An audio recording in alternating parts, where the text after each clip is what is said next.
Good afternoon. So yeah, I'll try to cover a topic. Hopefully, a lot of you guys have heard about over the last 5-7 years. It's good to also be back at BSides. I was at attend BSides like 4 or 5 years back when we started working on this problem, and it takes quite a while to sort of do some of these things that where we try to like eliminate a whole class of vulnerabilities or exploits, right? So I'll try to go over some of those experiences and what we proposed in this space to address control flow attacks. Right. So I'll start with the summary. There's really two topics I'm going to cover. First is I'll briefly talk about how do control flow attacks work. How do they actually achieve the goals of the adversary or the software attacker in this case, to essentially do privilege escalation or essentially break the intentions with which the software defenses were built, right? And then I'll introduce this new capability that is proposed for future processors, where we hope that with the right amount of software ingredients in place, it can actually address this type of exploit class completely, right? And hopefully move software into a much better place in terms of being able to defend both at the kernel level as well as at the application level. So let's look at sort of the evolution of attacks, right? So for people who have been in the security space or in the software security space for a while, we know this is sort of has always been sort of an arms race, right? There have been approaches where people would do sort of trivial attacks in terms of like stack smashing or executing data off of the stack, and CPU designers looked at it and they said, well, that's kind of dumb. I mean, that should just not be allowed to begin with, right? And there were capabilities put in place to stop the execution off of the stack. So that addressed a lot of the data execution problem in general, right? When a single bit was added into the OS page tables, hey Vincent, to basically block the execution off of data regions, right? Because data should never really be executable unless you're doing some really wacky tamper-resistant programming or something like that, where even there you need to like convert your data to executable. Code injection attacks were then blocked by people doing additional things to essentially add in safe exception handling, address space randomization, adding code integrity checks, things like that, where it sort of made sense to know what you're executing, right? For once, so people would do measurement of the code when it was being loaded off of the disk. Operating systems added driver signing and things like that, where you would validate the code before you would execute, right? So pretty sort of standard sanity check kind of things that should be performed, right? But as we were saying, this is sort of an arms race, and attackers keep evolving as well. They're not sort of standing in one place, right? As defenses are being put in place, somebody will figure out, hey, how can I mean, people are creative, hackers are creative. They'll figure out like, hey, what can I do that breaks this new set of defenses, right? So a lot of control flow attacks were sort of the new realm where people move to. So let's look at a brief introduction to like how control flow attacks really behave. So when you write code, and you may write in any language, high-level language, low-level language, but eventually ends up in some sort of machine code, right, that the machine executes. And the programmer always writes code in a certain way where, even though you use a compiler, it gets translated, but there's still some intention that the programmer has in, what order the instructions should execute in, right? Well, an interesting property that attackers can use is they don't really have to follow those rules that the programmer set in place. So they can execute code from any place that they want once that code is executable on your system, right? So that was sort of the main property that attackers use in this class of exploits called return-oriented programming, right? Where if you see this byte sequence, the yellow instruction is what the programmer intended. It's moving some string, some value into a register in the CPU, right? It could be reading that value out. But if the attacker jumps into the middle of that code sequence starting at like the hex 41 bytes, the machine starts executing from there. And what the machine sees as interprets as the execution of the instructions from that point on is completely different from what the programmer originally intended. So what the attacker executes in this case is essentially a move of a register into that memory at that offset, and then followed by a return, right? So the C3 is a very interesting byte pattern in the x86 architecture, because it essentially transfers control to some different location, right? It's called an indirect branch, because you have a programmer, a value that the program execution goes to that's not really under the control of the programmer at that point. It's dynamically changing, right? So let's see how that gets used. And by the way, the term for that in the terminology we're going to use is a gadget, because this sequence is very interesting, where you can execute one or more instructions followed by a return to the next block of code. Right? So let's see how we can use the attacker can use that return. So let's say I give you a body of code. It's, let's say, 50,000 instructions, right? 50,000 bytes of machine code. And you can scan through that code, and you can find all the places where there is this byte pattern C3 in the code, right? That's an interesting pattern. Yeah, thanks. Because now you can now work your way back from that instruction, and you can find all the interesting gadgets that are present in that body of code. So how can an attacker use it? So if you recall, we already took care of one problem where we made the stack not executable. But remember that the stack is still readable and writable. So if the attacker can use some logic flaw in some program or in the kernel, right? And they can load up the stack with a set of return addresses, right? If you combine the fact that the way the stack behaves is when you execute a return instruction, the processor takes whatever address is on the stack and transfers control to that location in the code, right? So now you take these two pieces together. It's like you have the ability to load up the stack with a bunch of addresses of your choice, of the attacker's choice, and you have a priori analyzed that code that you're trying to attack, where you know what kind of where these interesting gadgets lie in that code, right?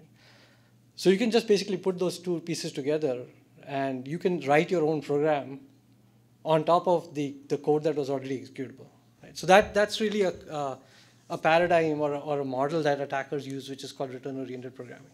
So the closest analogy is like a ransomware note, right? If you look at a ransomware note, the way it's constructed, the old style ones that you would see in old style movies, where somebody wants to send a ransomware note, they would copy letters from different magazines and newspaper articles and stick it together, and then you would sort of wouldn't tell who wrote this because it was completely unintelligible, right? You didn't know the handwriting. It's kind of a similar analogy in the digital space, where you have code that's executable. If you can find and analyze the code offline and exploit a vulnerability in that program, then you can write your own code on that system, right? You can literally build your own program at runtime, right? So that's pretty scary, because now the attacker can essentially just bounce off these gadgets and execute completely different code. So any of our previous techniques of code signing and all these things are sort of out of the door, because you verified your code, but it doesn't really help because this is a runtime exploit and it uses your verified code to begin with. Right? So this technique is called return-oriented programming, or ROP, or ROP. And unfortunately, there's not just one type. There's actually 3 types of them out there, right? Because there are many types of indirect branches. So wherever you have indirect branches, you can exploit this type of attack. So there's 3 indirect branches in Intel architecture, and there's similar sort of indirect branches in other architectures like ARM as well, right? So this is sort of a general problem. The other variants are called COP and JOP, right? Basically based on the other 2 types of indirect branches, a call-oriented programming or a jump-oriented programming, which essentially work the same way, but instead of using the stack, they would use some corrupted memory somewhere in some pointer table, and then have the call essentially use that corrupted data to go essentially to the similar kind of gadget. Right? So how do attackers use ROP? So typically what happens is, let me just keep track of time. The exploits are typically broken down into 2 stages. Once you figure out that there is some sort of a buffer overflow or some exploit flaw that you can use in some logic, you write a first stage ROP, and you can see a lot of these ROP constructions, by the way, on Metasploit and other tools if you use those to see, if you want to see like examples of these. The first stage ROP will typically execute and invoke really critical system calls that open up the doorways for for dropping down the defenses to your to take your machine back to the Stone Ages, effectively, right? So if you can execute this first stage drop, you can start doing either a second stage drop or just rely on shellcode from that point on, because you can open up memory to become executable again. You can make heap executable again and things like that, right? And sometimes people use second stage drop as well. But then once you've done those two stages, your result essentially is that you can take privilege control of that thread, whether it's a browser application or other application or even the kernel in many cases. So a lot of tools have been created by many sort of researchers and analysts out there to understand how you can actually make ROP easier, right? So anytime like people find out a particular attack class, like people wrote Metasploit and things like that, people have also written compilers for ROP. So you can actually take a body of code. Let's say you take some version of Linux or you take some version of C library, and you can upload it to a website, and it will actually dump out all the gadgets for you, right? It'll tell you like, hey, if you wanted gadgets of size 5 or search for gadgets up to size 5, it'll drop all those gadgets for you. And then you can kind of combine that with other tools. And there's many versions of that. The other thing we found was why we started working on this problem was we said, hey, if you look at this type of attack, it's really a fundamental attack that software can't really defend against.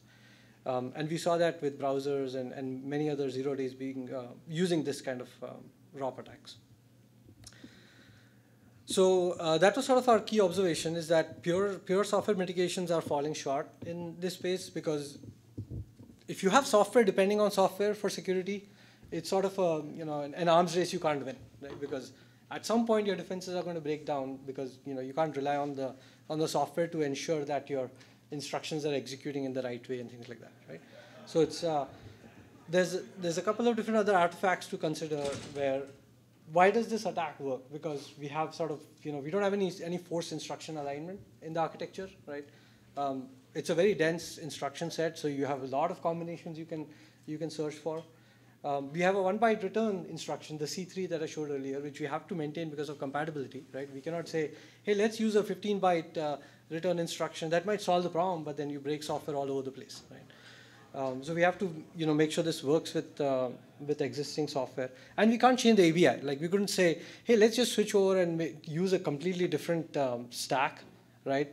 And change the programming model, because that would break the Linux ABI, the Windows ABI, and everything else, right? So those were sort of some of the constraints that we had to work with. So we came up with this architecture called CET that's documented in a public spec for about a year or so now. We updated the version last year. And the idea behind CET was essentially to take the intuition or take the explicit information that compilers have from how the programmer intended the program to operate, and encode that into instruction set that is usable to enforce those properties at runtime. Right?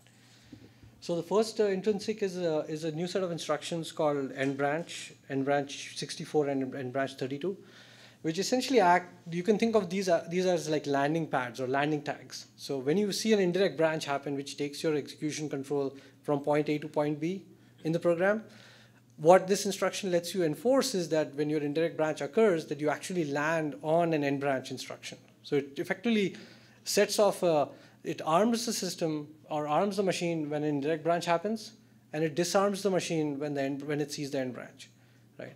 And if the machine doesn't see the NBranch in the execution sequence, it generates an exception. So it's a really, really simple construct, right?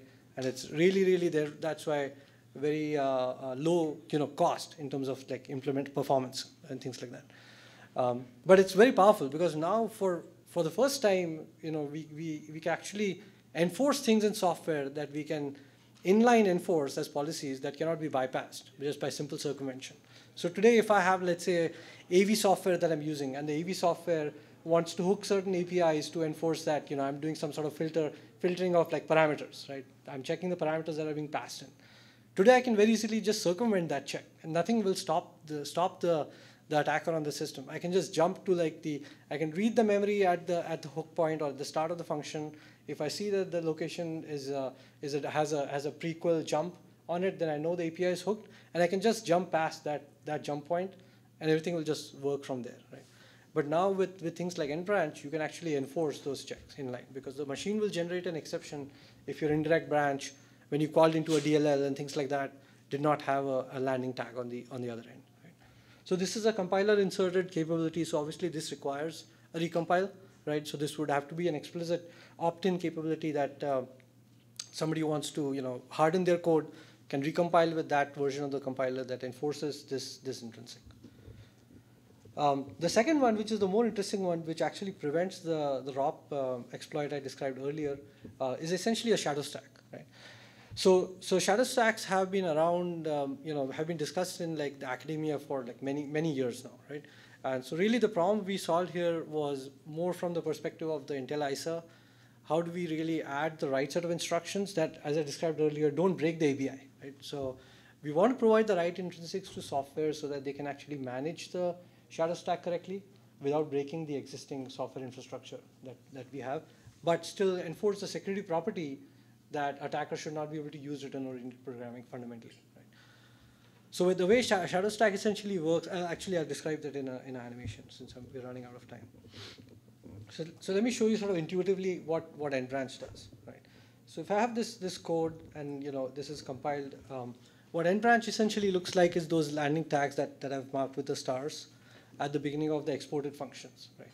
So now note that you don't have to put NBranch in functions that are not indirectly called. Right? Because if the functions are directly called, those are sort of enforced statically in your non-writable code to begin with. Right? It's only interesting to enforce NBranch for functions that you're exporting that you expect to be the targets of indirect branches, right? Because those are the ones that can get can get attacked, right?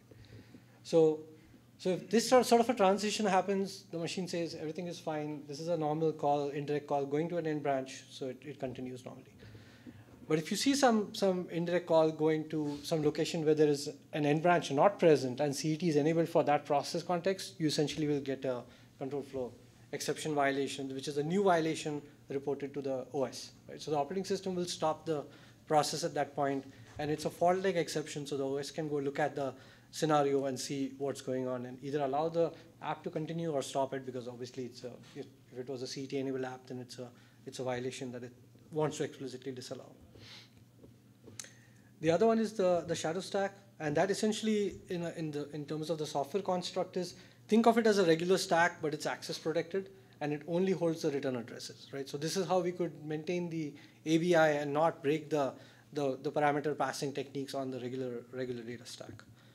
So when CET shadow stack is active, you essentially have both the program stack and the shadow stack, and simply effectively what CET does when shadow stack is enabled is it checks on return instruction, on that C3 instruction that I showed earlier. It checks the return address from the shadow stack and the data stack, and if there's a mismatch, generates a control flow violation. Right? And if it's correct, it lets it continue as normal. The other important property to note here is for this construct to work correctly, the shadow stack has to obviously be non-writable completely to software. Right? Otherwise, this access control mechanism doesn't really work. Right? So that's a key property of the shadow stack that's enforced through new page table enforcement mechanisms that go with this architecture, right? So when the OS creates a data stack in linear address space, it also creates the shadow stack and marks it as non-writable and turns shadow stack on. From that point, you get this property being enforced. Right? So the nice thing about shadow stack is, for the most part, the application doesn't need to be recompiled. It may need to be recompiled or relinked with new runtime binaries, right? Runtime libraries, so that your OS exception handling and things like that knows that the shadow stack is active can work correctly. But for the most part, your application code doesn't need to change with shadow stack. There's a sort of a final point here of like, whenever we do these kinds of new instruction set that try to enforce this new kinds of properties, a lot of software potentially breaks, right? So something we have to keep in mind is, how do we create this transition path, right? So that we say, hey, you can go enable CET for specific targeted applications, or even applications that may not be completely ready for CET, right? Because you may have legacy binaries or libraries or DLLs that you're using in that process address space, right? That have to be supported, right? So there's a notion of this, like what we call a legacy compatibility bitmap.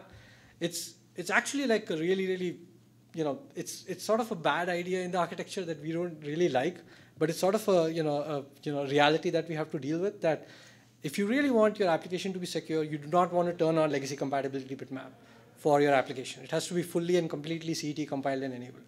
But the reality is we might see a transition path where certain applications have to turn on load libraries that are not fully CET compatible.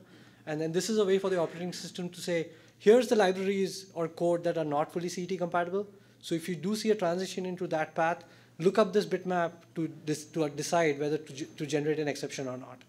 Right? So it gives a flexible path to the OS to manage that. So let's look at some of the key results.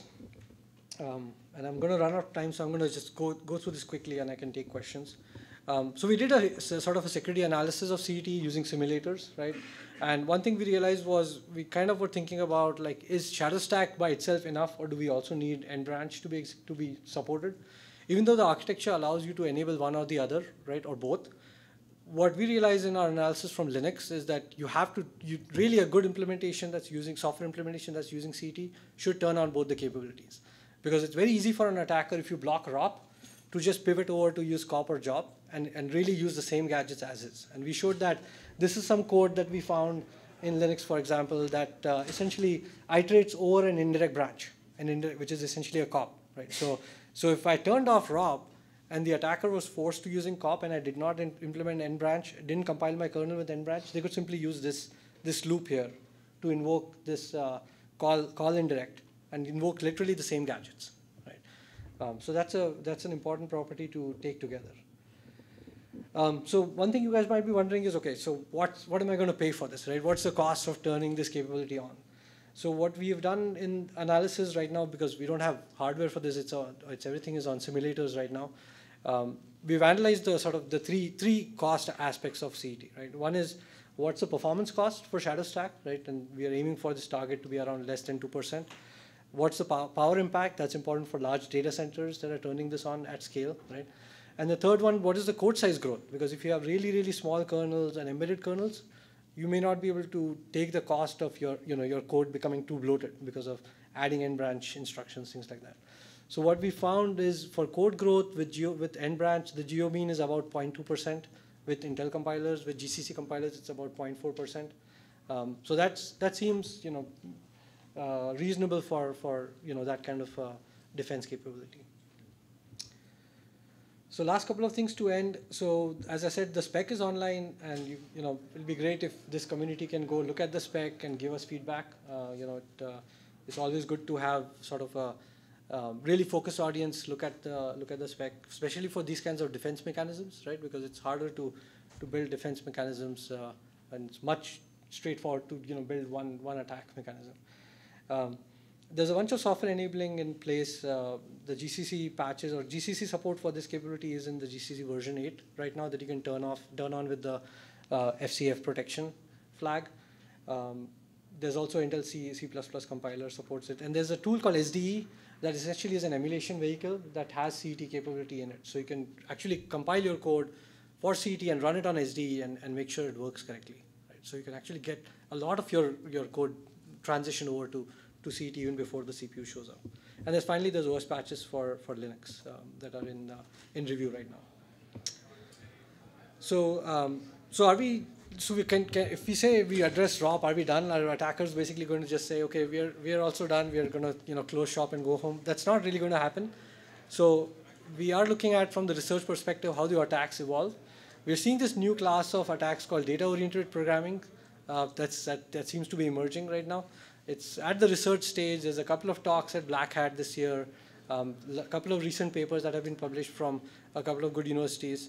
So the research continues, but I think with blocking ROP exploits, we have at least shaved off a bunch of exploit types that use that technique, and the attackers will have to start looking at much more advanced techniques, like data-oriented programming. Data-oriented programming, the general idea here is by corrupting data, you can essentially use full functions, right, and cause the code to execute differently from what the programmer intended, even though you may not be violating the control flow integrity properties.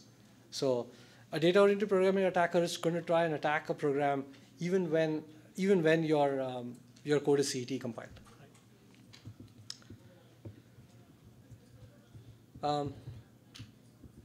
Yeah. So I'd like to end with that. As I said, a lot of the tools are online, so if folks are interested, they can go download the emulators for it, download the latest compilers, compile their code with CET, and actually go evaluate what it takes to harden those code against those types of exploits. Thank you.